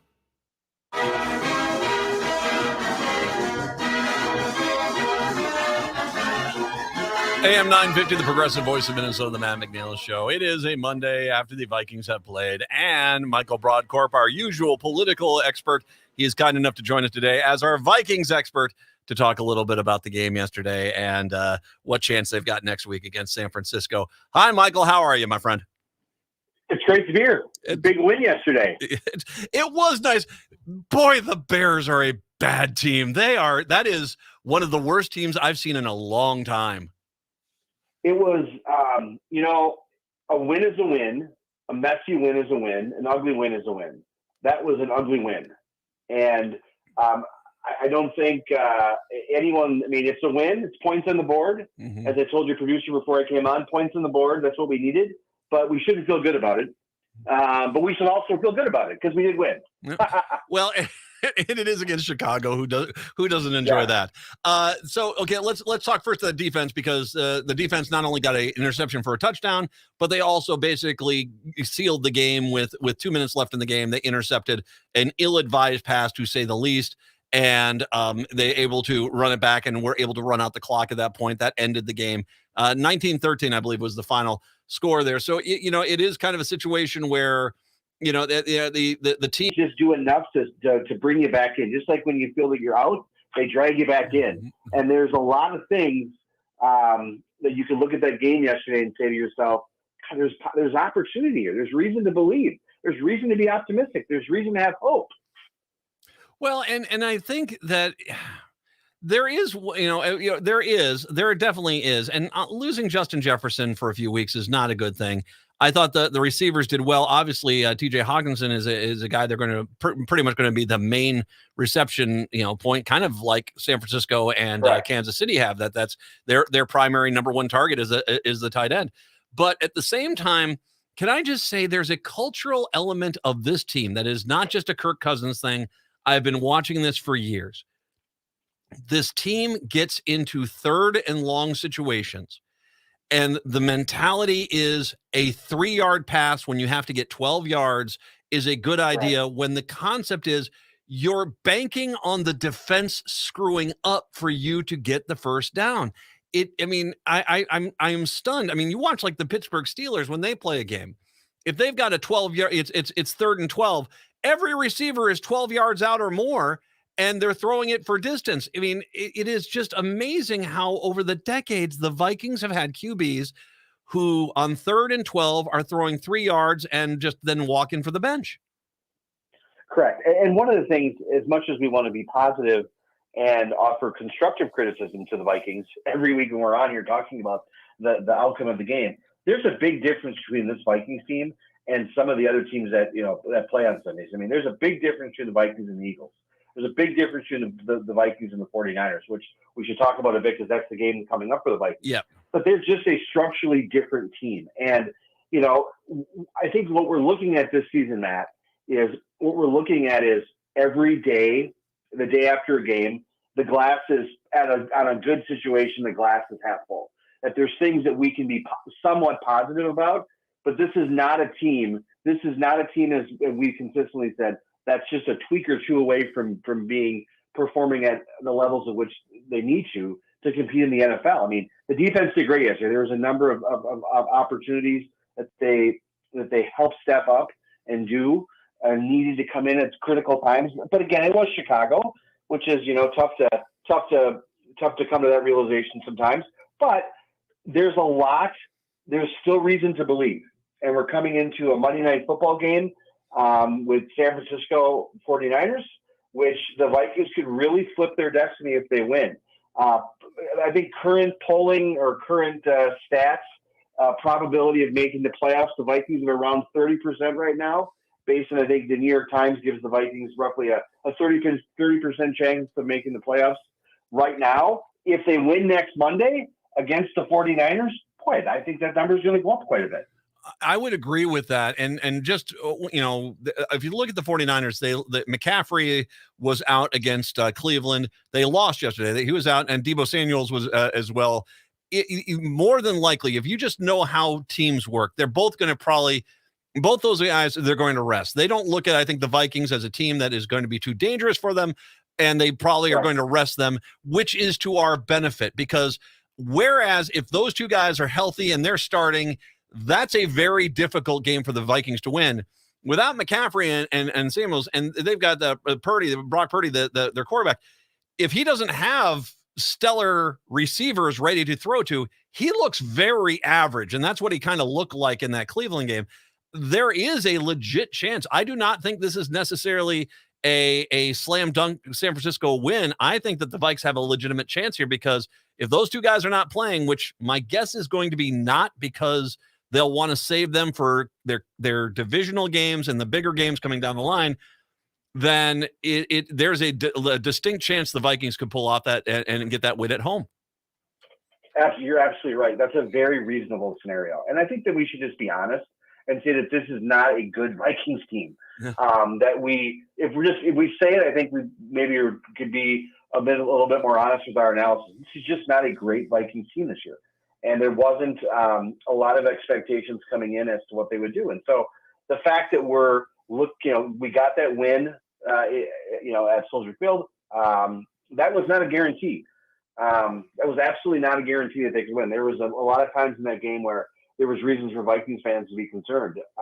But there's an absolute possibility that come Monday night with San Francisco, the Vikings could be in a position to win that game. And if they do, we're coming into, they have the Central Division is, the NFC, I always say the Central Division. My goodness gracious. I'm going to get booted off the show. But the division is interesting this year because of the Lions and their dominance in the league. They have a 3-game lead over the Vikings right now. Yeah. In the NFC North. And so the Vikings still have to play Detroit 2 more times. We have to play Green Bay 2 more times. There's a lot of work that needs to be done for this team to get through the bulk of their division schedule. It's kind of a funny stat, but the Vikings are 1-0 in their division right now, which is, and they're in division record right now. They're 1-0. So it's interesting to see. There is a number of scenarios by which if the Vikings win, they win next Monday, they could temporarily hold a wild card spot in the playoffs. And so there's a lot of fluidity in the rest of the schedule for the Vikings. But I think, as we've consistently said over the previous weeks leading up, the Vikings just have to win every week. And that's just the position that they're in. And you brought up something 3 or 4 weeks ago, which I'm going to bring up now. After this 49ers game, this schedule all of a sudden looks a lot different. And if you're 3-4 after the 49ers, and I mean, even if you're 2-5, I will say this: at the Packers, at the Falcons, host the Saints, at the Broncos, host the Bears, at the Raiders, at the Bengals. You've got 1, 2, 3, 4, 5, 6, 7 games there where you may not be the favorite, but you're only going to be an underdog by a point or two. And if they go on a run there is a legit possibility that not only will this team be a playoff team, but they'll be, those last 3 games, 2 of which are against Detroit. Those are going to be very important games, and they're going to determine who wins the NFC North.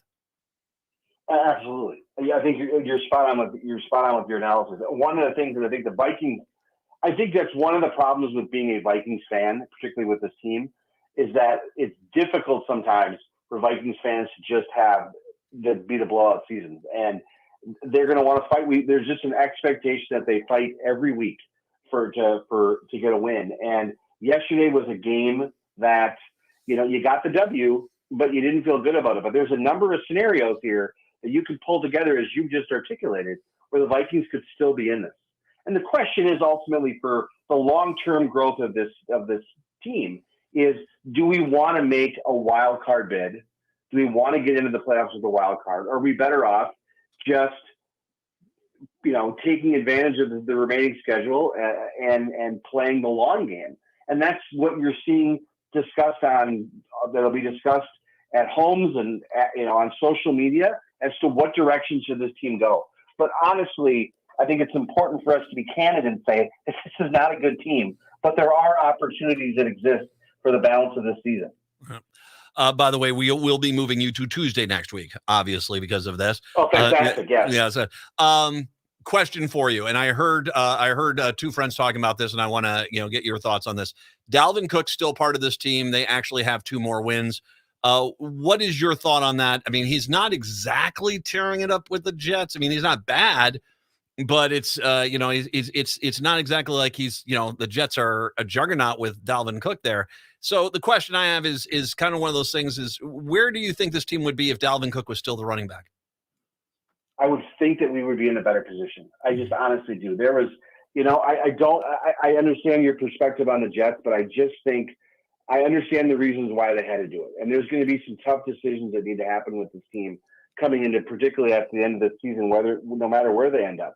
But I do believe, and it's a very interesting question, I do believe that if Cook was around, I think they might have a game or 2 that they've picked up. They might be in a much different position. But that's just the reality. And we don't know ultimately because of where Dalvin is. I think I would have liked to seen him stay here in Minnesota, but he's gone. And, look at Adam Thielen, for instance. Yeah. I mean, he's with Carolina, and they're 0-6. It's the sign of the cross. And look at where he was last year. Fortunes can pivot and fortunes can change. Yeah. I do think the loss of Thielen, the loss of Cook, and Jefferson, where he's been at, he's going to be on IR for a couple more weeks. It's going to be tough. It's going to be tough. But the Vikings have that opportunity. Just like The Godfather, they suck you right back in every Sunday. Well, or Monday night. And your point about Thielen, if Thielen was still on this team and Jefferson went down, it would still be a pretty powerful offense. And nothing against I like Addison and KJ Osborne is enjoying there, but I think that beyond those two and Hockelson, TJ, it really is. There's not a lot of depth there. So yeah, you're right. If those two guys are on this team, this is probably a much better team. And it's as you say, fates do turn. All right, I got to ask you a political question before you go because I got you here. I'm going to give it on the national front here because it's kind of quiet locally politically. Your thoughts on Jim Jordan as potentially the new speaker? I don't think it's going to happen because I do think that there's enough people on the Republican Party in the House that don't like the idea of him. But I also wouldn't be surprised if people just kind of threw their hands in the air and saying we can't just be speakerless forever. I think it's the latter. I mean, I think there's a real possibility that he becomes speaker because I think Republicans are tired. I think that this process has worn them down. And I think that where does it end then? Because you're going from a compromise to a compromise. And obviously, obviously there's a lot of frustration with Gates, Congressman Gates, and what he did in the 4% of the House Republicans that voted to remove McCarthy as speaker. They got a pound of flesh out of Scalise, and now Jordan, it's interesting to see that dynamic play. It'll be interesting to see what happens tomorrow in the vote. I will say to you something that I think the overall relationship of the House caucus will be interesting after they move past this election, because there's been a number of reports about producers with Sean Hannity asking some pretty pointed questions, getting involved in that caucus election. Members can be very proprietary about those leadership elections and how they vote in the caucus, and they sometimes don't like there to be outside influence. And so I have a difficult time seeing, let's say, for instance, that Jordan is the speaker. Is Jordan the guy that's going to keep the gavel in the Republicans' hands? I just don't know. I just don't know about that. There's just been a lot of frustration. There's been a lot of conversations. I've spoken to a lot of staff out in Washington over the last week that have, just on background, kind of getting the perspectives. And it's been a frustrating process. I think it's been much more hard behind the scenes. I mean, the public has seen, I think, the delay. They've seen Scalise drop, and they've seen the rise of Jordan now. But this behind the scenes has been rough. And I think that there's going to need to be some time that the House Republican caucus is going to have to work together and get some of their cooperation back. And unfortunately, because of the issues at hand right now going on around the world and in the United States, I don't know if they're going to get much breathing room to do that. I just don't know if they're going to get much breathing room to do that. If Jim Jordan does not become speaker, what's your thought on the likelihood that they just basically throw their hands in the air, get McCarthy back, and he becomes a speaker again? I think it's more likely that McHenry would do something, Patrick McHenry, than I think than McCarthy coming back. I just don't know. I think that there's been just McCarthy and Gates have, even though he's been out and he's no longer the speaker, they've been pretty hard with each other. And I just don't see how that dynamic works. I just don't see how that dynamic works. I think that this is headed towards, I don't know at the beginning of the legislative session or the beginning of the Congress that Jim Jordan would have been on the top of anyone's list. But this is what happens. Politics is the art of compromise. It is a lot of times it's about addition, more than subtraction. And the Republicans right now have been playing the addition game, trying to come up with the 217 they needed to win. And it appears as to right now, they have a candidate that is in a position to do that. We won't know until the vote comes tomorrow. But if Jordan isn't the candidate, I do believe it's more likely that that they just stick with McHenry than they go with McCarthy or someone else. Michael Broadcorp, of course, the breakdown, the podcast, he's got that. Link to all that a little bit later on. Of course, we'll spotlight this interview. Michael, enjoy your week of triumph over the dreaded Bears. We look forward to chatting with you next Tuesday after hopefully a victory over the 49ers. I look forward to being here, sir. Thank you so much for the opportunity again. You're great, man. It's very nice to have you. Michael Broadcorp, our Vikings expert and our political expert as well, kind enough to join us today. We'll take a break, wrap up the show when we do return. It's the Matt McNeil Show right here on AM 950. Go Vikings, let's win this game. The Park Tavern is your go-to destination for fun. Your friends and your family will have a great time with the fantastic food like the pizzas, appetizers, burgers, entrees, and sandwiches, the best bowling in Minnesota, the wildly popular outdoor patio, great drink specials, all the big games on their numerous screens, and it's the perfect place for your next private event, even large gatherings for over 200. The Park Tavern is your go-to destination for everyone age 1 to 100. Come see for yourself. Have fun at the Park Tavern, Louisiana Avenue, north of Highway 7 in St. Louis Park. I'm the host of Exploring Sovereignty with Elizabeth. In this radio show and podcast, we have conversations with heart-centered thought leaders to explore their pathway to becoming free, and we will shine a light on what has been hidden, often in plain sight, what they pay attention to, and how it has transformed them and others into a higher level thinking and feeling state during this time of great change. Explore being consciously aware, authentically free, and courageously sovereign with us. Sundays at 11 a.m. on AM 950, and check out our early release episodes that drop Thursdays on your favorite podcast apps. You know how it is with vacuum cleaners. You buy them, you break them, then you throw them away, right? Well, not necessarily. Often, fixing your vacuum can be cheaper than replacing it. Never heard of A1 Vacuum in Roseville? They offer free estimates. So if you wish your vacuum worked like new again, drop by. A1 Vacuum is ready to help clean up your vacuum cleaner act. Find us at a-1vacuum.com or call 651-222-6316.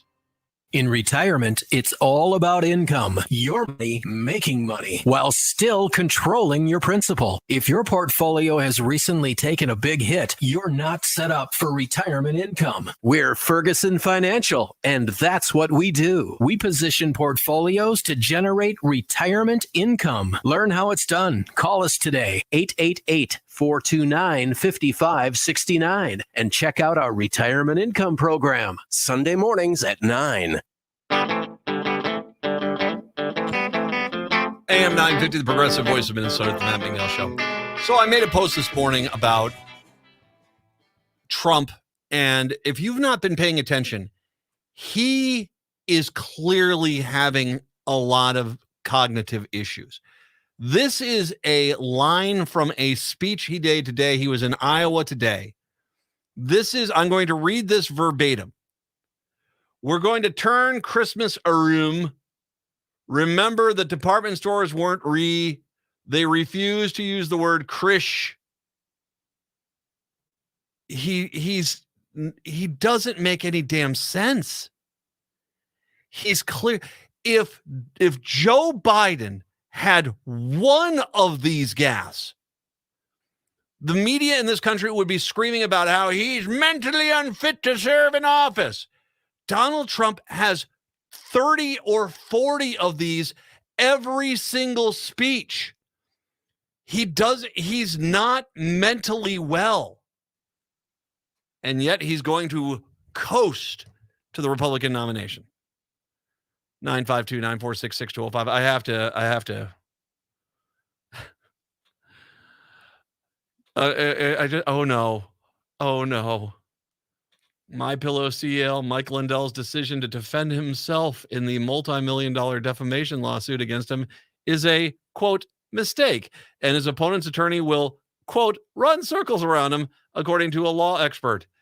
Lindell is making a mistake, said Niama Rahami, president of the West Coast Trial Lawyers and Law Firm, in an interview with Newsweek. He's not a lawyer. He's never even tried a case. Dominion's attorneys are going to run circles around him. The pillow salesman, tycoon, and diehard supporter of Donald Trump's stolen election claim is being taken to court by Dominion, along with his competitor, Smartmatic, and former Dominion staffer named Eric Coomer. They claim Lindell publicly blaming them for the rigging of the presidential election. Lindell's decision to go alone in court comes days after he had publicly solicited for funds because he claimed he couldn't cover his mounting legal fees. That public appeal for cash trailed the decision that his legal team made seeking to quit the chief executive client, claiming they were owed millions of dollars in unpaid bills. We've lost everything, every dime, Lindell says. All of it's gone. Yeah, he's in trouble. He's in big trouble. He's in a massive amount of trouble. And yeah, I can't not watch it. I hope that court case is televised because that will be spectacular viewing. Native Roots Radio, I'm Awake. That's up next. Have a good one. We're back Tuesday. Until then, see ya. Hey, it's Patrick for Zero Res. Is your home ready for the holidays? Be honest, how does your carpet look and smell right now? Okay.